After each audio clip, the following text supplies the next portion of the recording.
சத்தியமா சொல்றதாக்கா, நியாயமோ தைரியமோ ஒரு பொம்பளை பிள்ளைக்கு இருந்துச்சுன்னா அந்த சாமி வந்து துணையா இருக்கும். சாமி வந்து துணையா இருக்கும். எந்த சாமி? கிறிஸ்டின் சாமியா, இந்து சாமியா, முஸ்லிம் சாமியா? அது வந்து எல்லா சாமியும் தான்மா. நீ பாட்டுக்கு மத சண்டை இழுத்து விட்டுறாத. ஊர்ல இருக்கும் போது சாதி சட்டையை எழுத்து விட்டுக்கிட்டு இங்க வந்து மத சட்டைக்கு மாறிட்டாளா? அட யாரா அவ திரும்ப திரும்ப கூட்டிகிட்டே இருக்குது? ஹலோ, யாராது? காளையா காளையா, இட்ஸ் மீ பெரியாப்ஸ். ஓ நீங்களா? சொல்லுங்க பெரியப்பா, என்ன விஷயம்?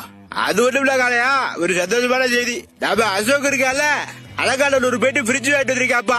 அடேங்கப்பா, சூப்பர் சூப்பர். அப்புறம் அவனே அப்புறத்துக்கு ரமேஷ் போயிருப்பான என்னடா? அவன் ஒரு இளவு ஆயிட்டு வரப்பா, வெறும் பொங்கல் வாழ்த்து மட்டும் தான் ஆயிட்டு வந்திருக்கேன். என்னங்க பேசுறீங்க? சண்டிகட்டுக்கு போனது பூரா காலை தானே, நீங்க என்னமோ பயிலுக பேரு சொல்றீங்க? ஆனா அந்த கால பேர் தான் அசோக் ரமேஷ்லாம். ஆனா என்ன இளவு குடும்பமே நீங்களா? காலைக்கு போய் மனுஷன் பேர் வச்சிருக்கீங்க, மனுஷனுக்கு போய் காலை என்ன பேர் வச்சிருக்கீங்க? காளையா நோட் பண்ணியா? உடனே கலாய்க்கிறாவே. கவனிச்ச ஊருக்கு வந்து கழட்டு போயில பாத்துக்கிறேன். பிஸியா இருக்க, போன வை. காளையா ஒரு நிமிஷம் இருப்பா. போன விஷயம் என்னாச்சு? அதுவா, அது ஒண்ணு ஒத்து வர மாதிரி தெரியலப்பா.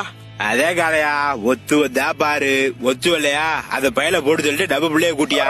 இங்க ஒட்டச்சத்திரத்துல எனக்கு தெரிஞ்சு ஒரு பையன் இருக்கா, கம்ப்யூட்டர் புடிச்சிட்டு காரியா வர பண்ணிட்டு இருக்கா. அவனுக்கு நம்ம பிள்ளைய கட்டி கொடுத்துருவோம். பெரியப்பா போன வை பெரியப்பா.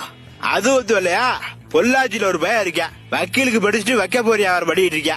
அவனுக்கு கட்டி கொடுத்துருவா. யோ கடுப்பை தவ போட வையா. பையன் ஏதோ டென்ஷன் ஆயிட்டால இருக்கு. சரி, வரும்போது மறக்காம அந்த டிஃபன் பாக்ஸ் ஏச்சு ஆயிட்டு வாப்பா. அப்புறம் ஒரு முக்கியமான விஷயம் காலையா, தொலைஞ்சோட உங்க அண்ணே கட் பண்ணிவிட்டேன். அட ஏன் அந்த டிஃபன் பாக்ஸ் மேலே குறியா இருக்க? அட டிஃபன் பாக்ஸ் மேல போக்கஸ் பண்ணாதானே வெள்ளி குத்து விளக்கு கட்டுக்க மாட்டாங்க, அது காட்டிதே. நியாயம் ஓ பக்கம் இருக்கு.